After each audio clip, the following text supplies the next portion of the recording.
ठाकरे बंधूंनी सहकुटुंब बजावला मतदानाचा हक्क। राज ठाकरेंचं बालमोहन विद्यालयात तर उद्धव ठाकरेंचं वांद्र्यामध्ये मतदान।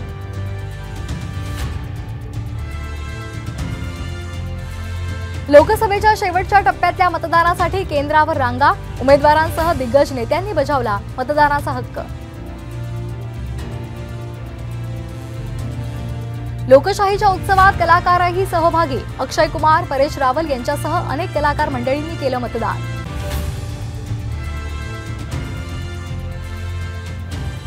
देशात आतापर्यंत सर्वात कमी मतदान महाराष्ट्रामध्ये। सकाळी 11 वाजेपर्यंत फक्त 16% मतदान। भांडूपमध्ये डबी मशीनवर प्रात्यक्षिक दाखवल्याचा ठाकरे गटाच्या कार्यकर्त्यांवर आरोप। कारवाई करणाऱ्या पोलिसांना संजय राऊतांनी विचारला जाब।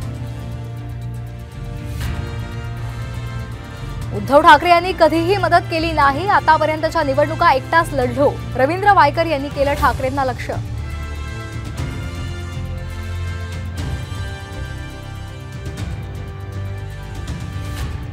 नाशिकमधल्या अपक्ष उमेदवार शांतिगिरी महाराजांनी ईव्हीएमला घातला हार। कारवाई होण्याची शक्यता।